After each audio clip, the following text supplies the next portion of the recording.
You arrive on this earth, this plane, this simulation, this cosmic stage, and the first thing that hits you is the emptiness inside your mind. A designed emptiness. No memories of where you came from. No recollection of what came before. It's as if you've been dropped into the game with your inventory wiped clean. And humanity treats this as normal. But the greatest thinkers in history didn't. Plato called life a process of re-remembering, not learning, that the soul knows everything, but the shock of birth erases it. Pythagoras claimed he could remember 4 of his past lives. Edgar Cayce, the sleeping prophet, gave over 2,000 readings describing exactly this, that we reincarnate over and over, each time with our memory wiped so we can learn without bias. Even Carl Jung spoke of a collective unconscious, a timeless field of memory that every human mind taps into. Cultures separated by oceans said the same thing. The Hindus called it samsara. The Tibetans called it bardo. The Egyptians wrote about the weighing of the heart. The ancient Jews spoke of Gilgal, the soul's return. Different names, same concept, same mystery. And now, even modern science is starting to crack. We used to believe memory was stored in the brain like files on a hard drive. But the more we study it, the stranger it gets. Memories don't sit in one place. They're not physical snapshots. They vanish after brain damage but reappear spontaneously. People inherit fears their ancestors had. Children know languages they never learned. We now know that memory is not stored solely in the brain. The brain is more like a receiver, a tuner, accessing something larger. Just like Wi-Fi doesn't live inside your phone.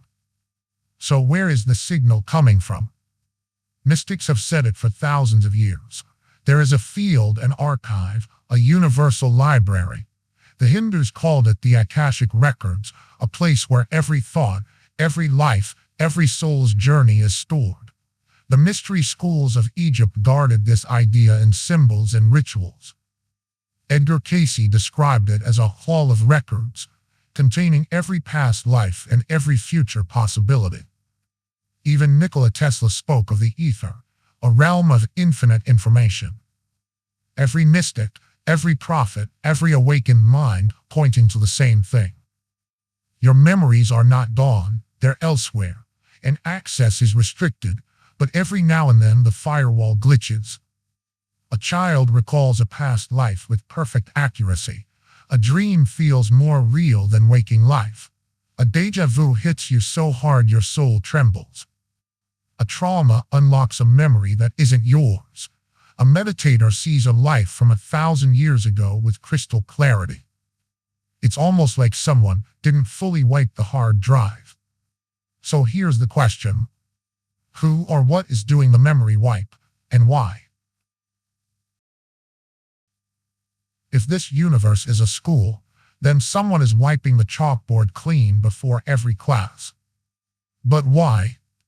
Plato believed the soul forgets its past so it can enter each life unburdened, a clean slate, a fresh start. But think about it. Why would a soul need thousands of fresh starts? Why are our lives so short, too short to master anything? Why do we grow up just fast enough to work, and then begin to decay? If this is a divine classroom, it's terribly inefficient. Edgar Cayce said the memory wipe prevents us from carrying old grudges and trauma into new bodies. But that raises a darker question. If the universe truly wanted us to heal, why not let us remember what wounded us in the first place? Why force the soul to limp through lifetimes blindfolded, searching for answers it once already knew? Mystics add another layer. They claim the amnesia is intentional, a veil placed over the mind to stop us from remembering the true extent of our power. But who or what would fear a human being remembering what they are? And then we enter the technological theories. Simulation theorists say the memory wipe is a feature, not a bug, a design choice to keep the game immersive. But ask yourself, in a simulation, who benefits from our ignorance?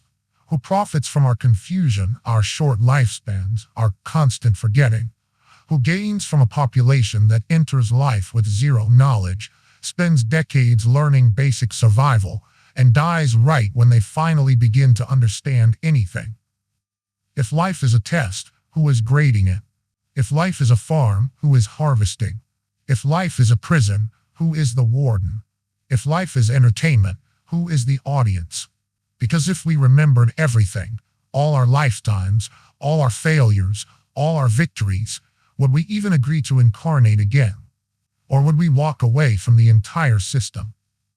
This is the same unsettling question behind the TV series Severance. Workers split their consciousness in two. One version lives outside the office, the other is trapped inside, never seeing daylight, never remembering life beyond the walls. And the company does this for one reason. People are easier to control when their memories are limited. So ask yourself, who benefits from a humanity that cannot remember? Who benefits from a species with dementia baked into its design? Who benefits from souls that enter life disoriented, confused, dependent, obedient? Who benefits from beings who forget they are eternal and behave as if they are temporary? And the questions get even more disturbing. Why do we mature just long enough to be useful, then decay rapidly? Why do we get only a few decades of awareness before everything collapses? Why does the memory wipe resemble trauma, like something forcibly removed? Why do children remember past lives until around age 6, and then suddenly forget? Who flips that switch? Why does something or someone not want us to remember our origin? Are we players or pieces, students or subjects, volunteers or captives? If this is a simulation, who is the operator? And what are they running it for? If this is a farm, what exactly is being harvested? If this is a test, why are the instructions missing? If this is a school, why are we never given the curriculum? If this is an experiment, who designed it, and have they run it before? And the ultimate question, if we remembered everything, would we still choose to come here? Or would the entire system collapse the moment the veil lifts? They say we agreed to forget, that before birth we nodded our heads and signed some cosmic contract, that we chose the veil, the amnesia, the challenge of rediscovering ourselves from zero again and again like some heroic soul on an infinite quest. But if that's true, why do I feel different?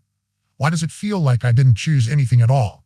Why would I choose this life, this exact one, filled with suffering I didn't ask for, pain I didn't deserve, failures I didn't foresee? Why would any sane soul choose heartbreak, trauma, loss, humiliation, betrayal, poverty, illness, loneliness? Why would I choose a life where the rules are hidden, the meaning is unclear, the memories are erased, and the clock is always ticking? And before some of you rush in with the soft, spiritual answers, everything is a lesson. You chose this to grow, you picked your parents, you wanted the challenge, just stop, listen.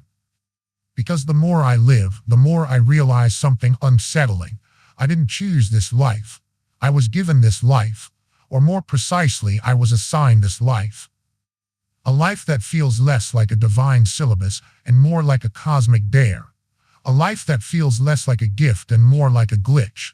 A life that feels, if we're being brutally honest, fucked up. If souls truly pick their lifetimes from some spiritual menu, why didn't I choose a life filled with love, peace, harmony, safety, support, and clarity? Why didn't I choose joy over chaos? Why didn't I choose abundance over scarcity? Why didn't I choose stability over suffering? Why would I ever choose a path where the destination is unclear, the instructions are missing, and the pain is guaranteed? Unless I didn't choose at all. Unless the idea of you agreed to this is just another layer of the veil, another comforting story in a world that refuses to make sense. Because here is the ugly truth most people won't say out loud. Life is suffering. Life is one long corridor of losing things you love. Life is entropy with emotions. And only when you stop giving a fuck, only when you detach, Only when you stop expecting life to be fair does it stop hurting as much. That is not enlightenment, that is survival. And maybe that's the real reason for the memory wipe. Because if we remembered how many times we've been broken, how many times we've been used, how many times we've been betrayed, how many times we've died in pain, we wouldn't come back. We wouldn't agree to another round. We wouldn't sign up for another body. We wouldn't choose another fragile, temporary existence that bleeds at the slightest touch. Maybe the veil is not a sacred choice.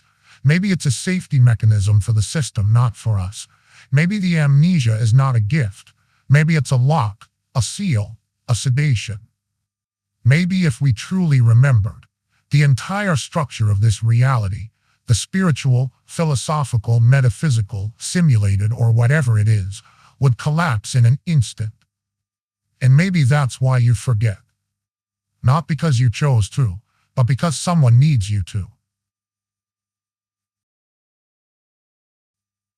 What if the real problem is not that we reincarnate, but that we reincarnate with amnesia?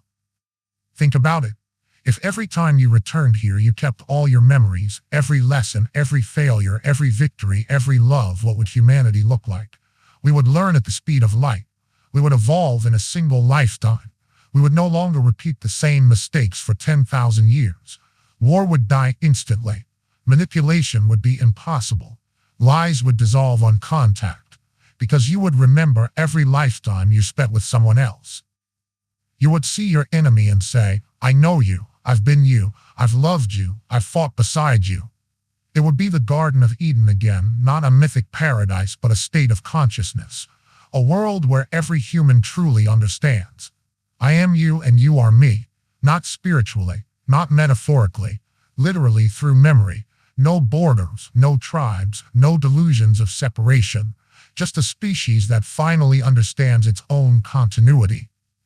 But that's not the world we're in, is it? Because here, every time you come back, your memory is wiped like a hard drive. Clean, empty, ready to repeat kindergarten again. And then we're told, it's for your growth. It's part of the plan. You chose this. But what if that's only half the truth? What if someone somewhere is benefiting from a species forced to start from zero every lifetime? What if consciousness with amnesia is easier to control, easier to divide, easier to break? Because a humanity with memory, a humanity that remembers all lifetimes, a humanity that knows its own divinity and interconnectedness, that humanity cannot be ruled, cannot be deceived, cannot be exploited. A humanity with memory becomes unstoppable. So the real question isn't, do we reincarnate? The real question is, why can't we remember? And who or what profits from our forgetting?